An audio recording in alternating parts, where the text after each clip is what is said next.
ಪ್ರತಿದಿನ ಬೆಳಗ್ಗೆ ಏಳ್ತೀವಿ, ರಾತ್ರಿ ನಿದ್ದೆ ಮಾಡ್ತೀವಿ, ಹಾಗೆ ಕನ್ಸುಗಳನ್ನು ಕೂಡ ಕಾಣ್ತೀವಿ ಅಲ್ವಾ? ಹೌದು, ಖಂಡಿತ. ಇದೆಲ್ಲ ನಮ್ಮ ದಿನನಿತ್ಯದ ಅನುಭವ. ಆದ್ರೆ ಈ ಸಾಮಾನ್ಯ ಸ್ಥಿತಿಗಳ ಆಚೆಗೂ ನಮ್ಮ ಪ್ರಜ್ಞೆ ಅಂದ್ರೆ ನಮ್ಮ ಕಾನ್ಷಿಯಸ್ನೆಸ್ನ ಮತ್ತೊಂದು ಅದ್ಭುತ ಲೋಕ ಇದೆ ಅನ್ನೋದ್ರ ಬಗ್ಗೆ ನಾವ್ ಯಾವತ್ತಾದ್ರೂ ಯೋಚನೆ ಮಾಡಿದೀವಾ?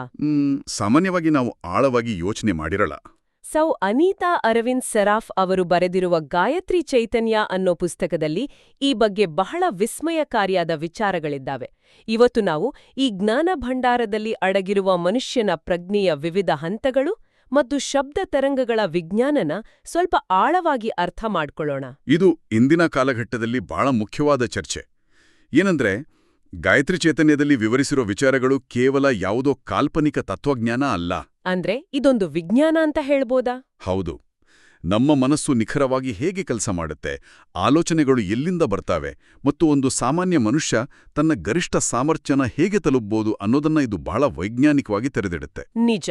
ನಮ್ಮ ಆಲೋಚನೆಗಳು ಮತ್ತು ನಮ್ಮ ಅರಿವಿನ ನಡುವೆ ನಡೆಯುವ ಆಟನ ಅರ್ಥ ಮಾಡ್ಕೊಂಡ್ರೆ ಸಾಕು, ನಾವು ಬದುಕನ್ನ ನೋಡುವ ದೃಷ್ಟಿಕೋನನೇ ಬದಲಾಗ್ಬಿಡುತ್ತೆ.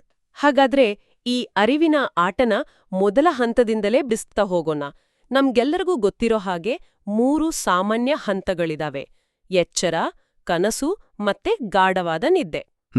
ಗಾಯತ್ರಿ ಚೈತನ್ಯ ಪುಸ್ತಕದಲ್ಲಿ ಈ 3 ಸ್ಥಿತಿಗಳನ್ನ ನಾನು ಅನ್ನೋ ಅರಿವು ಮತ್ತು ನಮ್ಮ ಆಲೋಚನೆಗಳ ಆಧಾರದ ಮೇಲೆ ಬಹಳ ಸುಂದರವಾಗಿ ವಿಂಗಡಿಸಿದ್ದಾರೆ. ಇದ್ರ ಬಗ್ಗೆ ಸ್ವಲ್ಪ ವಿವರವಾಗಿ ಮಾತಾಡೋಣ. ಮೊದಲಿಗೆ ಎಚ್ಚರ ಅಥವಾ ಜಾಗೃತ್ ಅವಸ್ಥೆ. ಎಚ್ಚರ ಸ್ಥಿತಿ ಅಂದ್ರೆ ನಾವೀಗ ಇರೋ ಸ್ಥಿತಿ. ನೋಡಿ, ಇಲ್ಲಿ 2 ಪ್ರಮುಖ ಅಂಶಗಳು ಸಕ್ರಿಯವಾಗಿರುತ್ತೆ. ಒಂದು ನಾನು ಅನ್ನೋ ಸ್ಪಷ್ಟವಾದ ಅರಿವು, ಮತ್ತೊಂದು ನಮ್ಮ ಆಲೋಚನೆಗಳು. ಅಂದ್ರೆ ಅರಿವು ಮತ್ತೆ ಆಲೋಚನೆ ಎರಡೂ ಜೊತೆಯಲ್ಲೇ ಇರುತ್ತಾ? ಹೌದು. ಈಗ ನಾವು ಮಾತಾಡ್ತಾ ಇರಬೇಕಾದ್ರೆ ನಾನ್ ಯಾರು, ಎಲ್ಲಿದ್ದೀನಿ ಅನ್ನೋ ಪ್ರಜ್ಞೆನೂ ನಮ್ಗಿದೆ. ಜೊತೆಗೆ ಮುಂದೇನ ಮಾತಾಡಬೇಕು ಅನ್ನೋ ಆಲೋಚನೆ ಕೂಡ ನಡೀತಾನೇ ಇದೆ. ನಮ್ಮ ಪಂಚೇಂದ್ರಿಯಗಳು ಕೂಡ ಹೊರ ಜಗತ್ತಿನ ಸಂಪರ್ಕದಲ್ಲಿರುತ್ತೆ. ಇದು ನಮಗೆಲ್ಲ ಸುಲಭವಾಗಿ ಅರ್ಥ ಆಗುವಂಥ ವಿಚಾರನೆ. ಆದ್ರೆ ನಿಜವಾದ ಕುತೂಹಲ ಶುರುವಾಗೋದು ನಾವು ನಿದ್ದೆಗೆ ಜಾರ್ದಾಗ, ಅದ್ರಲ್ಲೂ ಈ ಕನಸಿನ ಸ್ಥಿತಿ. ಲಘು ನಿದ್ರೆ ಅಂತೀವಿ ಅಲ್ವಾ ಅದು? ಹೌದು, ಅದೇ. ನಾವೆಲ್ಲರೂ ಕನಸು ಕಾಣ್ತೀವಿ, ಆದ್ರೆ ಆ ಟೈಮಲ್ಲಿ ನಮ್ಮ ಪ್ರಜ್ಞೆ ಹೇಗಿರುತ್ತೆ ಅಂತ ಗಮನಿಸಿರಲ್ಲ. ಗಾಯತ್ರಿ ಚೈತನ್ಯದಲ್ಲಿ ಇದರ ವಿಶ್ಲೇಷಣೆ ಹೇಗಿದೆ? ಕನಸಿನ ಸ್ಥಿತಿಯಲ್ಲಿ ಒಂದು ವಿಚಿತ್ರವಾದ ಬದಲಾವಣೆ ಆಗುತ್ತೆ. ನಮ್ಮ ಭೌತಿಕ ದೇಹ ಸಂಪೂರ್ಣವಾಗಿ ವಿಶ್ರಾಂತಿ ಪಡಿತಾ ಇರುತ್ತೆ. ಹೊರಜಗತ್ತಿನ ಸಂಪರ್ಕ ಕಡಿತಗೊಂಡಿರುತ್ತೆ. ಆದ್ರೆ ಮನಸ್ಸು ಮಾತ್ರ ನಿದ್ದೆ ಮಾಡ್ತಾ ಇರಲ್ಲ. ಅಲ್ಲಿ ಆಲೋಚನೆಗಳ ಪ್ರವಾಹ ಮುಂದುವರಿದೇ ಇರುತ್ತೆ. ಮುಖ್ಯವಾದ ವ್ಯತ್ಯಾಸ ಏನಂದ್ರೆ, ಇಲ್ಲಿ ನಾನು ಅನ್ನೋ ಅರಿವು ಇರಲ್ಲ. ಓಕೆ, ಅಂದ್ರೆ ನಾನು ಮಲಗಿದ್ದೀನಿ ಅನ್ನೋ ಅರಿವಿರಲ್ಲ. ಎಕ್ಸಾಕ್ಟ್ಲಿ. ಹಾಸಿಗೆ ಮೇಲೆ ಮಲಗಿರೋ ಭೌತಿಕ ನಾನು ಅನ್ನೋ ಪ್ರಜ್ಞೆ ಮರೆಯಾಗಿರುತ್ತೆ. ಆದರೆ ಆಲೋಚನೆಗಳೇ ಒಂದು ಹೊಸ ಪ್ರಪಂಚನ ಸೃಷ್ಟಿ ಮಾಡಿರುತ್ತೆ.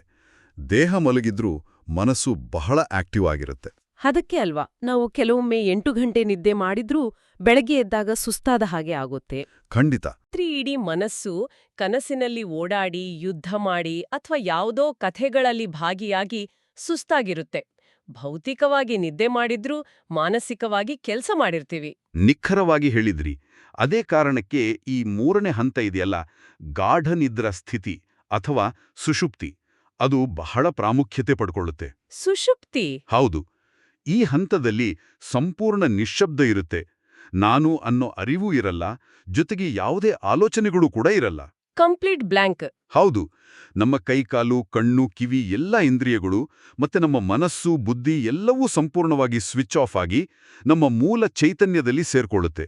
ಇದೊಂದು ರೀತಿ ಕಂಪ್ಯೂಟರ್ನ ಹೈಬರ್ನೇಟ್ ಮಾಡಿದ ಹಾಗೆ. ಅದಕ್ಕೆ ಗಾಢ ನಿದ್ರೆಯಿಂದ ಎದ್ದಾಗ ನಮಗೆ ಅಬ್ಬಾ ಎಂತ ಅದ್ಭುತ ನಿದ್ದೆ ಬಂತು ಅನ್ನೋ ನಿರಾಳತೆ ಸಿಗೋದು. ಹೌದು. ಅಲ್ಲಿ ಆಲೋಚನೆಗಳ ಗದ್ದಲ ಇರಲಿಲ್ಲ ಅಲ್ವಾ? ಆದ್ರೆ ಗಾಯತ್ರಿ ಚೈತನ್ಯದಲ್ಲಿ ಗಮನಿಸಬೇಕಾದ ಒಂದು ಸೂಕ್ಷ್ಮ ವಿಚಾರ ಇದೆ. ಗಾಢ ನಿದ್ರೆಯಲ್ಲಿ ಆನಂದ ಇದ್ರೂ ಅಲ್ಲಿ ನಮ್ಮ ಪ್ರಾಪಂಚಿಕ ಸಮಸ್ಯೆಗಳು ನಾಶ ಆಗಲ್ಲ. ಎದ್ದ ತಕ್ಷಣ ಆ ಆಫೀಸಿನ ಟೆನ್ಷನ್, ಜೀವನದ ಜಂಜಾಟ ಮತ್ತೆ ಶುರುವಾಗುತ್ತೆ. ಸರಿಯಾಗಿ ಹೇಳಿದ್ರಿ. ಗಾಢ ನಿದ್ರೆಯಲ್ಲಿ ಸಿಗೋ ಶಾಂತಿ ಕೇವಲ ತಾತ್ಕಾಲಿಕ. ಹಾಗಾದ್ರೆ ಶಾಶ್ವತವಾದ ಅರಿವನ್ನ ಪಡೆಯೋದು ಹೇಗೆ? ಇಲ್ಲಿಂದಲೇ ನಮ್ಮ ಚರ್ಚೆ ಮತ್ತಷ್ಟು ಕುತೂಹಲ ಘಟ್ಟ ತಲುಪುತ್ತೆ. ಸಾಮಾನ್ಯ ಮನುಷ್ಯನಿಗೆ ಗೊತ್ತಿರೋದು ಈ 3 ಹಂತಗಳು ಮಾತ್ರ. ಆದರೆ ನಮ್ಮ ಪ್ರಾಚೀನ ವಿಜ್ಞಾನಿಗಳು ಇದನ್ನ ಮೀರಿದ 2 ಉನ್ನತ ಹಂತಗಳನ್ನ ಪತ್ತೆ ಹಚ್ಚಿದ್ದಾರೆ. ಅದೇ ತುರಿಯ ಮತ್ತು ತುರಿಯಾತೀತ ಸ್ಥಿತಿ. ನಾವೆಲ್ಲರೂ ಈ ಪದಗಳನ್ನ ಎಲ್ಲೋ ಒಮ್ಮೆ ಕೇಳಿರ್ತೀವಿ, ಆದ್ರೆ ನೈಜ ಅರ್ಥದ ಬಗ್ಗೆ ಗೊಂದಲ ಇರುತ್ತೆ. 4ನೇ ಹಂತವಾದ ತುರಿಯ ಸ್ಥಿತಿನೇ ತಗೊಳ್ಳೋಣ. ತುರಿಯ ಸ್ಥಿತಿ ಅಂದ್ರೆ ಸಂಪೂರ್ಣ ಅಂತರ್ಮುಖ ಅವಸ್ಥೆ. ಅಂದ್ರೆ ಇಲ್ಲಿ ನಾನು ಅನ್ನೋ ಅರಿವು ಇರುತ್ತೆ, ಆದ್ರೆ ಯಾವುದೇ ಆಲೋಚನೆಗಳು ಇರಲ್ಲ ಅಲ್ವಾ? ಹೌದು, ಖಂಡಿತ. ಯೋಗ ವಿಜ್ಞಾನದಲ್ಲಿ ಇದನ್ನ ಸವಿಕಲ್ಪ ಸಮಾಧಿ ಅಂತ ಕರೀತಾರೆ. ಸಾಮಾನ್ಯ ಜೀವನದಲ್ಲಿ ನಮಗೆ ಅರಿವಿದ್ರೆ ಆಲೋಚನೆಗಳು ಇದ್ದೇ ಇರುತ್ತೆ. ಕನಿಷ್ಠ 1 ನಿಮಿಷ ಕಣ್ಣು ಮುಚ್ಚಿ ಕೂತ್ರೂ ನೂರಾರು ಯೋಚನೆಗಳು ಬರುತ್ತೆ. ಹೌದು, ತಡೆಯೋಕ್ಕಾಗಲ್ಲ. ಆದ್ರೆ ತುರಿಯ ಸ್ಥಿತಿಯಲ್ಲಿ ಮನಸ್ಸು ಗಾಳಿಯಿಲ್ಲದ ಜಾಗದಲ್ಲಿ ಇಟ್ಟಿರೋ ದೀಪದ ತರ ಸಂಪೂರ್ಣ ನಿಶ್ಚಲವಾಗಿರುತ್ತೆ. ಅಲ್ಲಿ ನಾನು ಇದ್ದೇನೆ ಅನ್ನೋ ಶುದ್ಧ ಅಸ್ತಿತ್ವದ ಅರಿವು ಮಾತ್ರ ಇರುತ್ತೆ. ಬೇರೆ ಯಾವ ಪ್ರಾಪಂಚಿಕ ವಿಚಾರಗಳೂ ಇರಲ್ಲ. ಅಂದ್ರೆ ಮೋಡಗಳಿಲ್ಲದ ಶುದ್ಧವಾದ ನೀಲಿ ಆಕಾಶನ ನೋಡ್ದ ಹಾಗೆ. ಆಕಾಶ ಇದೆ ಅನ್ನೋ ಅರಿವಿದೆ, ಆದ್ರೆ ಅದನ್ನ ಮರೆಮಾಚುವ ಆಲೋಚನೆಗಳು ಅನ್ನೋ ಮೋಡಗಳಿಲ್ಲ. ಬಹಳ ಸುಂದರವಾದ ಹೋಲಿಕೆ ಇದು. ಜಾಗೃತ, ಸ್ವಪ್ನ, ಸುಷುಪ್ತಿ ಈ 3 ಹಂತಗಳಲ್ಲೂ ತನ್ನ ಅರಿವನ್ನ ಕಳ್ಕೊಳ್ಳದ ಶ್ರೇಷ್ಠ ಅವಸ್ಥೆ. ಇನ್ನು 5ನೇಯ ಮತ್ತು ಅತ್ಯುನ್ನತ ಹಂತ ತುರಿಯಾತೀತ ಸ್ಥಿತಿ. ಹೆಸರೇ ಹೇಳುವ ಹಾಗೆ ಇದು ತುರಿಯವನ್ನೂ ಮೀರಿದ ಹಂತ. ಇದರ ಬಗ್ಗೆ ಪುಸ್ತಕದಲ್ಲಿರೋ ವಿವರಣೆಗಳು ನಿಜಕ್ಕೂ ಬೆರಗುಗೊಳಿಸುತ್ತೆ. ತುರಿಯಾತೀತ ಸ್ಥಿತಿ ಅಂದ್ರೆ ಪ್ಯೂರ್ ಕಾನ್ಷಿಯಸ್ನೆಸ್ ಅಥವಾ ಶುದ್ಧ ಪ್ರಜ್ಞೆ. ಇಲ್ಲಿ ನಾನು ಅನ್ನೋ ಅರಿವೂ ಇರಲ್ಲ, ಆಲೋಚನೆಯೂ ಇರಲ್ಲ. ನಾನು ಅನ್ನೋ ಅಹಂಕಾರನೇ ಕರಗಿ ಹೋಗಿರುತ್ತೆ. ಎಕ್ಸಾಕ್ಟ್ಲಿ. ಕೇವಲ ಪರಿಶುದ್ಧವಾದ ಅನಂತವಾದ ಪ್ರಜ್ಞೆ ಮಾತ್ರ ಉಳಿಯುತ್ತೆ. ಇದು ಸಂಪೂರ್ಣ ವಿಮೋಚನೆಗೊಂಡ ಜೀವನ್ಮುಕ್ತ ಸ್ಥಿತಿ. ಬಿಂದು ಒಂದು ಸಮುದ್ರದಲ್ಲಿ ಬೆರೆತು ಸಮುದ್ರವೇ ಆದ ಹಾಗೆ. ಗಾಯತ್ರಿ ಚೈತನ್ಯದಲ್ಲಿ ಈ ಹಂತನ ಆಧುನಿಕ ಕ್ವಾಂಟಮ್ ಭೌತಶಾಸ್ತ್ರದ ಶೂನ್ಯ ಕ್ಷೇತ್ರ ಅಥವಾ ಝೀರೋ ಫೀಲ್ಡ್ ಪರಿಕಲ್ಪನೆಗೆ ಬಹಳ ಆಶ್ಚರ್ಯ ರೀತಿಯಲ್ಲಿ ಹೋಲಿಸಿದ್ದಾರೆ. ಈ ಹೋಲಿಕೆ ನಿಜಕ್ಕೂ ಬಹಳ ಆಳವಾಗಿದೆ. ಕ್ವಾಂಟಮ್ ಭೌತಶಾಸ್ತ್ರದಲ್ಲಿ ಶೂನ್ಯ ಕ್ಷೇತ್ರ ಅಂದ್ರೆ ಬಾಹ್ಯಾಕಾಶದಲ್ಲಿ ಯಾವುದೂ ಇಲ್ಲದ ಸಂಪೂರ್ಣ ಶೂನ್ಯವಾದ ಸ್ಥಿತಿ. ಆದರೆ ವಿಜ್ಞಾನ ಹೇಳೋ ಪ್ರಕಾರ ಆ ಶೂನ್ಯತೆಯಿಂದಲೇ ಬ್ರಹ್ಮಾಂಡದ ಸಕಲ ಶಕ್ತಿ ಮತ್ತು ವಸ್ತುಗಳು ಸೃಷ್ಟಿಯಾಗುತ್ತೆ ಅಲ್ವಾ? ಹೌದು, ಪ್ರಾಚೀನ ಋಷಿಗಳು ಹೇಳಿದ ತುರಿಯಾತೀತ ಸ್ಥಿತಿಯೂ ಇದೆ. ಅಲ್ಲಿ ನಾನು, ದೇವರು, ಜಗತ್ತು ಅನ್ನೋ ಭೇದನೇ ಇಲ್ಲ. ಕೇವಲ ಅನಂತವಾದ ಶೂನ್ಯತೆ ಅಥವಾ ಪೂರ್ಣತೆ ಇದೆ. ಸಾವಿರಾರು ವರ್ಷಗಳ ಹಿಂದೆಯೇ ನಮ್ಮೋರು ಕೊಂಡುಕೊಂಡ ಸತ್ಯನ ಇಂದಿನ ವಿಜ್ಞಾನ ಬೇರೆ ಭಾಷೆಯಲ್ಲಿ ಹೇಳ್ತಾ ಇದೆ. ಹೌದು.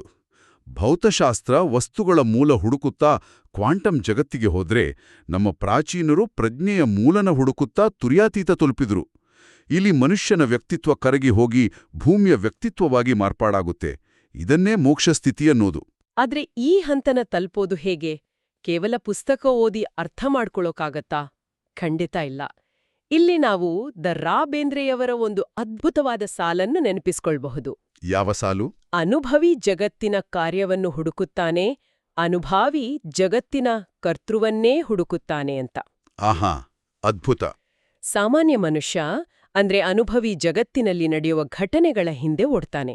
ಆದ್ರೆ ಆಧ್ಯಾತ್ಮಿಕ ಸಾಧಕ ಅಂದ್ರೆ ಅನುಭಾವಿ ಆ ಘಟನೆಗಳನ್ನ ಸೃಷ್ಟಿ ಮಾಡೋ ಮೂಲ ಚೈತನ್ಯವನ್ನೇ ಹುಡುಕ್ತಾನೆ. ಬಹಳ ಸೊಗಸಾದ ಉಲ್ಲೇಖ ಇದು. ಈ ಅನುಭಾವಿಗಳ ಮಾರ್ಗ ಸುಲಭವಲ್ಲ. ಅಕ್ಕ ಮಹಾದೇವಿಯವರ ಪ್ರಸಿದ್ಧ ವಚನ ಒಂದಿದೆ. ಅಯ್ಯ, ನಿಮ್ಮ ಅನುಭಾವಿಗಳ ಸಂಗದಿಂದ ಎನ್ನ ತನು ಶುದ್ಧವಾಯಿತು, ಮನಶುದ್ಧವಾಯಿತು, ಪ್ರಾಣಶುದ್ಧವಾಯಿತು ಅಂತ ಹೇಳ್ತಾರೆ. ಈ ಶುದ್ಧೀಕರಣದ ಪ್ರಕ್ರಿಯೆನೇ ಅಲ್ವಾ ಗಾಯತ್ರಿ ಚೈತನ್ಯದಲ್ಲಿ 4 ಅನುಸಂಧಾನಗಳಾಗಿ ವಿವರಿಸಿರೋದು? ಹೌದು, 4 ಪ್ರಾಯೋಗಿಕ ಅದ್ವೈತ ಸಾಧನೆಯ ಹಂತಗಳು. ಮೊದಲನೇದು ಕಾಯಾನುಸಂಧಾನ. ಅಂದ್ರೆ ಕೇವಲ ದೇಹನ ದಂಡಿಸೋದಲ್ಲ. ಭೌತಿಕ ದೇಹ ಕೇವಲ ಒಂದು ಸಾಧನ ಅಂತ ಅರಿತು ಅದರ ಮಿತಿಗಳನ್ನ ಮೀರಿ ನಿಲ್ಲೋದು. ಓಕೆ. ಎರಡನೇದು ಚಿತ್ತಾನುಸಂಧಾನ. ಇದು ಸ್ವಲ್ಪ ಕಠಿಣ. ನಮ್ಮ ಮನಸ್ಸು ಸದಾ ಆಸೆ, ಕೋಪ, ಭಯದಲ್ಲಿ ಸಿಲುಕಿರುತ್ತೆ. ಮನಸ್ಸನ್ನ ಈ ಎಲ್ಲ ಬಂಧನಗಳಿಂದ ಮುಕ್ತಗೊಳಿಸಿ ಮನಸ್ಸನ್ನೇ ಮೀರಿ ಬೆಳೆಯೋದು. ಇನ್ನು 3ನೇದು ಆತ್ಮಾನುಸಂಧಾನ ಇರ್ಬೇಕು ಅಲ್ವಾ? ಹೌದು. ನಾವಾಗ್ಲೇ ಮಾತಾಡಿದ ತುರಿಯ ಸ್ಥಿತಿಗೆ ಇದು ಸಮಾನ. ತನ್ನನ್ನ ತಾನು ದೇಹ ಅಥವಾ ಮನಸ್ಸು ಅಂತ ಭಾವಿಸದೆ ಎಲ್ಲವನ್ನೂ ಸುಮ್ಮನೆ ನೋಡುವ ಕೇವಲ ಸಾಕ್ಷಿ ಅಂತ ಗುರುತಿಸ್ಕೊಳ್ಳೋದು. ಅಂದ್ರೆ ಟಿವಿಯಲ್ಲಿ ಬರೋ ದೃಶ್ಯಗಳನ್ನ ನಾವು ಹೇಗೆ ಜಸ್ಟ್ ವೀಕ್ಷಕರಾಗಿ ನೋಡ್ತೀವೋ ಹಾಗೆ ನಮ್ಮದೇ ಜೀವನನ ಕೇವಲ ಸಾಕ್ಷಿಯಾಗಿ ನೋಡುವ ಶಕ್ತಿ ಬೆಳೆಸ್ಕೊಳ್ಳೋದು. ಹೌದು. ದೇಹ, ಮನಸ್ಸು ಮತ್ತು ಸಾಕ್ಷಿ ಪ್ರಜ್ಞೆಯನ್ನು ಮೀರಿ ನಿಂತ ಮೇಲೆ 4ನೆಯ ಹಾಗೂ ಅಂತಿಮ ಹಂತವೇ ಪರಮಾತ್ಮಾನುಸಂಧಾನ. ಇದೇ ತುರ್ಯಾತೀತ ಸ್ಥಿತಿಯಲ್ವಾ? ಎಕ್ಸಾಕ್ಟ್ಲಿ. ಇಲ್ಲಿ ತನ್ನನ್ನ ತಾನು ಸಂಪೂರ್ಣವಾಗಿ ಅರಿತು ಪರಮಾತ್ಮ ಜ್ಞಾನನ ಹೊಂದಿ ಅಂತಿಮ ಬ್ರಾಹ್ಮಿ ಅವಸ್ಥೆ ಪಡೆಯೋದು. ಇಲ್ಲಿ ದೇವ್ರು ಮತ್ತು ನಾನು ಅನ್ನೋ ಭೇದ ಕಂಪ್ಲೀಟಾಗಿ ಕೊನೆಯಾಗುತ್ತೆ. ನಮ್ಮ ಇತಿಹಾಸದಲ್ಲಿ ಬುದ್ಧ, ಶಂಕರಾಚಾರ್ಯರು, ಅಲ್ಲಮಪ್ರಭು, ಮಂತ್ರಾಲಯದ ರಾಘವೇಂದ್ರ ಸ್ವಾಮಿಗಳು, ಪುದುಚೇರಿಯ ಅರವಿಂದರು ಇವರೆಲ್ಲ ಇಂತಹ ಉನ್ನತ ಅನುಭಾವಿ ಸ್ಥಿತಿನ ತಲುಪಿದವರಾಗಿದ್ದಾರೆ. ಇವರು ಭೌತಿಕ ಮಿತಿಗಳನ್ನ ಮೀರಿ ಬ್ರಹ್ಮವಸ್ತುವಿನ ಸಾಕ್ಷಾತ್ಕಾರ ಮಾಡಿಕೊಂಡ ಜೀವಂತ ಉದಾಹರಣೆಗಳು. ಇದೆಲ್ಲ ಕೇಳ್ತಾ ಇದ್ರೆ ಸಾಮಾನ್ಯರಾದ ನಮಗೆ ಇಂತಹ ಪ್ರಜ್ಞೆಯ ವಿಸ್ತರಣೆ ಸಾಧ್ಯನಾ ಅನ್ನೋ ಪ್ರಶ್ನೆ ಬರುತ್ತೆ. ಪ್ರಜ್ಞೆನ ವಿಸ್ತರಿಸೋಕೆ ಒಂದು ಪ್ರಬಲವಾದ ಪ್ರಾಯೋಗಿಕ ಸಾಧನ ಬೇಕು ಅಲ್ವಾ? ಖಂಡಿತ. ಅದೇ ಗಾಯತ್ರಿ ಮಂತ್ರದ ವಿಜ್ಞಾನ. ಗಾಯತ್ರಿ ಚೈತನ್ಯ ಪುಸ್ತಕದಲ್ಲಿ ಈ ಮಂತ್ರದ ಬಗ್ಗೆ ಇರೋ ವಿಶ್ಲೇಷಣೆ ನಮ್ಮನ್ನ ಮೂಕ ವಿಸ್ಮಿತರನ್ನಾಗಿ ಮಾಡುತ್ತೆ. ಅಂದ್ರೆ ಇದು ಕೇವಲ ಭಕ್ತಿಯ ಪ್ರಾರ್ಥನೆ ಅಲ್ಲ. ಅಲ್ಲವೇ ಅಲ್ಲ. ಇದೊಂದು ಅಪ್ಪಟ ಶಬ್ದ ವಿಜ್ಞಾನ ಅಥವಾ ಸೌಂಡ್ ಎಂಜಿನಿಯರಿಂಗ್ ಅಂತ ಹೇಳಬಹುದು. ಮಂತ್ರದಲ್ಲಿರೋ 24 ಅಕ್ಷರಗಳು 24 ಶಕ್ತಿ ಬೀಜಗಳಾಗಿದ್ದಾವೆ. ನಾವು ಇದನ್ನ ಸರಿಯಾದ ಉಚ್ಚಾರಣೆಯೊಂದಿಗೆ ಪಠಿಸಿದಾಗ ಆ ಶಬ್ದ ತರಂಗಗಳು ನಮ್ಮ ದೇಹದೊಳಗಿನ ಅಗೋಚರ ಚಕ್ರಗಳನ್ನ ಜಾಗೃತಗೊಳಿಸುತ್ತೆ. ಹೌದು, ನಮ್ಮ ಸೂಕ್ಷ್ಮ ಶರೀರದಲ್ಲಿ ಬರೋಬ್ಬರಿ 72,000 ನಾಡಿಗಳಿದಾವೆ. ಮಂತ್ರದ ಸೂಕ್ಷ್ಮ ಕಂಪನಗಳು ಅಥವಾ ವೈಬ್ರೇಷನ್ಸ್ ಈ ನಾಡಿಗಳಲ್ಲಿರೋ ಅಡೆತಡೆಗಳನ್ನ ನಿವಾರಿಸಿ ಶುದ್ಧೀಕರಿಸುತ್ತೆ. ಶಬ್ದ ತರಂಗಗಳು ನಮ್ಮ ಚಕ್ರಗಳನ್ನ ಜಾಗೃತಗೊಳಿಸುತ್ತೆ ಅನ್ನೋದು ವಿಜ್ಞಾನದ ದೃಷ್ಟಿಯಿಂದಲೂ ಬಹಳ ಮಹತ್ವದ್ದು. ಇದು ನೇರವಾಗಿ ನಮ್ಮ ಪ್ರಾಣಶಕ್ತಿಯ ಜೊತೆ ಸಂವಹನ ನಡೆಸುವ ಟೆಕ್ನಾಲಜಿ ಅಲ್ವಾ? ಹೌದು ಹೌದು. ಆದ್ರೆ ಈ ಶಬ್ದಕ್ಕೂ ನಮ್ಮ ಅಸ್ತಿತ್ವದ ಮೂಲಕ್ಕೂ ಇರೋ ಸಂಬಂಧ ಏನು? ಗಾಯತ್ರಿ ಚೈತನ್ಯದಲ್ಲಿ ಇದನ್ನ ವಾಕ್ವಿಜ್ಞಾನದ ರಹಸ್ಯ ಅಂತ ಕರೆದಿದಾರಲ್ವಾ? ವಾಕ್ವಿಜ್ಞಾನನ ಅರ್ಥ ಮಾಡ್ಕೊಳ್ಳೋದು ಬಹಳ ಇಂಟ್ರೆಸ್ಟಿಂಗ್. ನಾವು ಕೇವಲ ಬಾಯಿಂದ ಗಂಟ್ಲಿನಿಂದ ಮಾತಾಡ್ತೀವಿ ಅಂದ್ಕೊಳ್ತೀವಿ, ಆದ್ರೆ ಒಂದು ಮಾತು ಹೊರಬರುವ ಮುನ್ನ ಅದು ನಮ್ಮೊಳಗೆ 4 ಸೂಕ್ಷ್ಮ ಹಂತಗಳನ್ನ ದಾಟಿ ಬಂದಿರುತ್ತೆ. 4 ಹಂತಗಳು? ಹೌದು. ಮೊದಲನೆಯ ಹಂತ ಪರಾವಾಕ್. ಇದು ಕೇವಲ ಒಂದು ಸಂಕಲ್ಪದ ಶಕ್ತಿ. ನಮ್ಮೊಳಗೆ ಒಂದು ವಿಚಾರ ಹುಟ್ಟುವ ಅತ್ಯಂತ ಮೂಲ ಬೀಜರೂಪದ ಹಂತ ಇದು. ಇದರ ಸ್ಥಾನ ನಮ್ಮ ಬೆನ್ನುಹುರಿಯ ತಳಭಾಗದಲ್ಲಿರೋ ಮೂಲಾಧಾರ ಚಕ್ರದಲ್ಲಿದೆ. ಅಂದ್ರೆ ಮೂಲಾಧಾರ ಚಕ್ರದಲ್ಲಿ ಹುಟ್ಟಿದ ಆ ಸಂಕಲ್ಪ ಮೇಲಕ್ಕೆ ಪ್ರಯಾಣ ಬೆಳೆಸುತ್ತೆ. ಎರಡನೇ ಹಂತವೇ ಪಶ್ಯಂತಿ ವಾಕ್ ಅಲ್ವಾ? ಇಲ್ಲಿ ಆ ಸಂಕಲ್ಪಕ್ಕೆ ಒಂದು ರೂಪ್ ಸಿಗುತ್ತೆ. ಇದು ಇಚ್ಛಾಶಕ್ತಿ. ಉದಾಹರಣೆಗೆ, ನಮಗೆ ಹಸಿವಾಗಿದೆ ಅನ್ನೋ ಮೂಲ ಸಂಕಲ್ಪ ಇಲ್ಲಿ ನಾನ್ ಏನಾದ್ರೂ ತಿನ್ಬೇಕು ಅನ್ನೋ ಇಚ್ಛೆಯಾಗಿ ಬದಲಾಗತ್ತೆ. ಪರ್ಫೆಕ್ಟ್. ಈ ಪಶ್ಯಂತಿ ವಾಕ್ನ ಸ್ಥಾನ ನಮ್ಮ ನಾಭಿಯ ಬಳಿ ಇರೋ ಮಣಿಪೂರಕ ಚಕ್ರದಲ್ಲಿದೆ. ಇನ್ನು ಆ ಇಚ್ಛೆ ಮತ್ತಷ್ಟು ಮೇಲಕ್ಕೆ ಬಂದು 3ನೇ ಹಂತ ತಲುಪುತ್ತೆ. ಅದೇ ಮಧ್ಯಮ ವಾಕ್. ಇದು ಜ್ಞಾನಶಕ್ತಿ. ಅಂದ್ರೆ ಆಲೋಚನೆ ಪದಗಳಾಗಿ ರೂಪುಗೊಳ್ಳೋದು? ಹೌದು. ನಾನು ಊಟ ಮಾಡಬೇಕು ಅಂತ ಬಾಯಲ್ಲಿ ಹೇಳೋ ಮುನ್ನ ಮನಸ್ಸಿನಲ್ಲೇ ಆ ವಾಕ್ಯನ ಹೆಣ್ದಿರ್ತೀವಲ್ಲ, ಅದು ಮಧ್ಯಮ ವಾಕ್. ಇದರ ಸ್ಥಾನ ನಮ್ಮ ಹೃದಯದ ಭಾಗದಲ್ಲಿರೋ ಅನಾಹತ ಚಕ್ರದಲ್ಲಿದೆ. ಮತ್ತು ಅಂತಿಮವಾಗಿ 4ನೆಯ ಹಂತ ವೈಖರಿ ವಾಕ್. ಇದು ಕ್ರಿಯಾಶಕ್ತಿ. ನಮ್ಮ ಹೃದಯ ಭಾಗದಲ್ಲಿ ಸಿದ್ಧವಾದ ವಾಕ್ಯ ನಮ್ಮ ಗಂಟಿಲಿನ ಮೂಲಕ ಶಬ್ದವಾಗಿ ಭಾಷೆಯಾಗಿ ಹೊರಹೊಮ್ಮೋದು. ಇದರ ಸ್ಥಾನ ಗಂಟಿಲಿನ ಭಾಗದಲ್ಲಿರೋ ವಿಶುದ್ಧ ಚಕ್ರ. ನಿಜ. ಕೇವಲ ಒಂದು ಸಣ್ಣ ಶಬ್ದ ಮೂಲಾಧಾರ ಚಕ್ರದಿಂದ ಶುರುವಾಗಿ ಮಣಿಪೂರಕ ಅನಾಹತಗಳ ಮೂಲಕ ಹಾದು ವಿಶುದ್ಧ ಚಕ್ರದ ಮೂಲಕ ವೈಖರಿಯಾಗಿ ಹೊರಬರುತ್ತೆ ಅನ್ನೋದೇ ಎಂಥ ವಿಸ್ಮಯ ಅಲ್ವಾ? ಇದನ್ನೇ ನಾವು ಉಲ್ಟಾ ದಿಕ್ಕಿನಲ್ಲಿ ನೋಡಿದಾಗ ಗಾಯತ್ರಿ ಮಂತ್ರದ ಶಕ್ತಿ ಅರ್ಥ ಆಗುತ್ತೆ. ಹೌದು. ನಾವು ಗಂಟಲಿನಿಂದ ಸರಿಯಾದ ಸ್ವರದಲ್ಲಿ ಮಂತ್ರ ಉಚ್ಚರಿಸಿದಾಗ ಆ ಶಬ್ದ ತರಂಗಗಳು ಅನಾಹತ, ಮಣಿಪೂರಕ ಮತ್ತು ಮೂಲಾಧಾರ ಚಕ್ರಗಳ ಕಡೆಗೆ ಪ್ರಯಾಣ ಬೆಳೆಸುತ್ತೆ. ಗಾಯತ್ರಿ ಮಂತ್ರದಿಂದ ಕುಂಡಲಿನಿ ಶಕ್ತಿ ಜಾಗೃತವಾಗುತ್ತೆ ಅನ್ನೋದರ ಹಿಂದಿನ ವಿಜ್ಞಾನವೂ ಇದೆ. ಇದರಿಂದ ಮನುಷ್ಯನ ದೃಷ್ಟಿಕೋನ ವಿಶಾಲವಾಗಿ ಆಧ್ಯಾತ್ಮಿಕ ಉನ್ನತಿ ಸಾಧ್ಯವಾಗುತ್ತೆ ಅಂತ ಗಾಯತ್ರಿ ಚೈತನ್ಯ ಸ್ಪಷ್ಟಪಡಿಸುತ್ತೆ. ನಮ್ಮ ಇಂದಿನ ಈ ಚರ್ಚೆ ನಿಜಕ್ಕೂ ಅತ್ಯಂತ ಜ್ಞಾನದಾಯಕವಾಗಿತ್ತು. ಮನುಷ್ಯನ ಸಾಧಾರಣ ಎಚ್ಚರದ ಸ್ಥಿತಿಯಿಂದ ಶುರುವಾಗಿ ಕನಸು, ಗಾಢ ನಿದ್ರೆಯ ಮೂಲಕ ಹಾದು ಆಲೋಚನೆಗಳೇ ಇಲ್ಲದ ತುರಿಯ ಸ್ಥಿತಿನ ಅರ್ಥ ಮಾಡ್ಕೊಂಡ್ವಿ. ಜೊತೆಗೆ ತುರಿಯಾತೀತ ಸ್ಥಿತಿನೂ ಕೂಡ. ಹೌದು. ಆ ಸಂಪೂರ್ಣ ಶೂನ್ಯ ಕ್ಷೇತ್ರನ ವಿಜ್ಞಾನದ ಹಿನ್ನೆಲೆಯಲ್ಲಿ ವಿಶ್ಲೇಷಣೆ ಮಾಡಿದ್ವಿ. ಜೊತೆಗೆ ವಾಕ್ವಿಜ್ಞಾನ ಮತ್ತು ಮಂತ್ರದ ಶಬ್ದ ತರಂಗಗಳು ನಮ್ಮ ದೇಹದ ಚಕ್ರಗಳು ಹಾಗೂ ನಾಡಿಗಳ ಮೇಲೆ ಬೀರುವ ಅಗಾಧವಾದ ಪರಿಣಾಮವನ್ನು ಕೂಡ ಅರಿತೆವು. ಈ ಎಲ್ಲ ವಿಚಾರಗಳನ್ನ ಒಟ್ಟುಗೂಡಿಸಿ ಕೇಳುಗರಿಗೆ ಆಲೋಚಿಸಲು ಒಂದು ಹೊಸ ದೃಷ್ಟಿಕೋನನ ಬಿಟ್ಕೊಡೋಕೆ ನಾನಿಷ್ಟಪಡ್ತೇನೆ. ಖಂಡಿತ, ಹೇಳಿ. ಪ್ರಾಚೀನ ವಿಜ್ಞಾನದ ಪ್ರಕಾರ ಒಂದು ಮಂತ್ರದ ನಿರ್ದಿಷ್ಟ ಶಬ್ದ ತರಂಗಗಳು ನಮ್ಮ ಚಕ್ರಗಳನ್ನ ಜಾಗೃತಗೊಳಿಸಿ ನಮ್ಮ ಪ್ರಜ್ಞೆಯನ್ನೇ ಉನ್ನತ ಮಟ್ಟಕ್ಕೆ ಕೊಂಡೊಯ್ಯಬಲ್ಲ ಶಕ್ತಿ ಹೊಂದಿದೆ ಅಂತ ನಾವು ನೋಡಿದ್ವಿ. ಹಾಗಾದರೆ ಪ್ರತಿನಿತ್ಯ ನಮ್ಮ ಆಧುನಿಕ ಬದುಕಿನಲ್ಲಿ ನಾವು ನಿರಂತರವಾಗಿ ಕೇಳುವ ಯಾಂತ್ರಿಕ ಶಬ್ದಗಳು, ಟ್ರಾಫಿಕ್ ಗದ್ದಲ ಮತ್ತು ಮುಖ್ಯವಾಗಿ ನಾವು ಕೇಳುವ ನಕಾರಾತ್ಮಕ ಮಾತುಗಳು ನಮ್ಮ ಆಂತರಿಕ ಶಕ್ತಿ ಕೇಂದ್ರಗಳ ಮೇಲೆ ಎಂತಹ ಪರಿಣಾಮ ಬೀರ್ತಾ ಇರ್ಬೋದು? ಬಹಳ ಆಳವಾದ ಪ್ರಶ್ನೆ ಅದು. ನಮ್ಮ ಅರಿವಿಗೆ ಬಾರದಂತೆಯೇ ದಿನವಿಡೀ ನಮ್ಮ ಕಿವಿಗೆ ಅಪ್ಪಳಿಸುವ ಪ್ರತಿಯೊಂದು ಶಬ್ದವೂ ನಮ್ಮ ಪ್ರಜ್ಞೆಯನ್ನು, ಮನಸ್ಥಿತಿಯನ್ನು ರೂಪಿಸ್ತಾ ಇದೆಯಾ? ಮಂತ್ರದ ಶಬ್ದ ಚಕ್ರಗಳನ್ನ ಅರಳಿಸಿದ್ರೆ ಈ ಗದ್ದಲಗಳು ನಮ್ಮ ಶಕ್ತಿ ಕೇಂದ್ರಗಳನ್ನ ಮುಚ್ಚಿ ಹಾಕ್ತಾ ಇದೆಯಾ ಅಂತ ನಾವೆಲ್ಲರೂ ಯೋಚನೆ ಮಾಡಬೇಕಿದೆ.